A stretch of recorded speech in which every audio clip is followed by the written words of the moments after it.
ராஜா வந்து அரண்மனையில் உட்காந்துருக்காரு. ஆமான் வந்து மொர்தெகாயை கொல்றதுக்காக அந்த தூக்கு மரத்தில் தூக்கி போடுறதுக்காக ராஜா கிட்ட பெர்மிஷன் கேட்கணும் அப்படின்னு சொல்லிட்டு முற்றத்தில் வந்து நிற்கிறான்.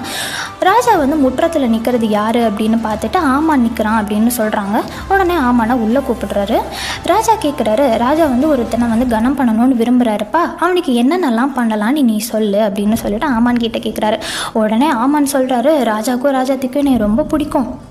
நம்மளை தவிர ராஜா வேறு யாரை கனம் பண்ண நினைக்க போகிறாங்க, என்னை மட்டும்தான் ராஜாத்தி இன்வைட் கூட பண்ணியிருக்காங்க. ஸோ அந்த பர்சன் நம்மளாக தான் இருக்கும் அப்படின்னு மனசுக்குள்ளே கனவு கண்டுட்டு ராஜா ஏறுற குதிரை வேணும், ராஜா போடுற வஸ்திரம் வேணும், ராஜா தலையில் வைக்கிற கிரீடம் வேணும். இந்த எல்லாத்தையும் ஒரு பிரதான பிரபு கிட்ட ராஜா கொடுக்கணும். அந்த பிரபு தன்னோட கையால் அந்த பர்சனை அலங்கரித்து நகர்வலம் கூட்டிகிட்டு வரணும். வீதிகளில் எல்லாம் அந்த குதிரை மேலே ஏற்றி அந்த பர்சனை வந்து ராஜா கனம் பண்ணுற மனுஷனுக்கு இந்த மாதிரி செய்யப்படும் அப்படின்னு சொல்லிட்டு அவன் முன்னாடி சொல்லிக்கிட்டே போகணும் அப்படின்னு சொல்லிட்டு ஆமான்னு சொல்கிறாரு. உடனே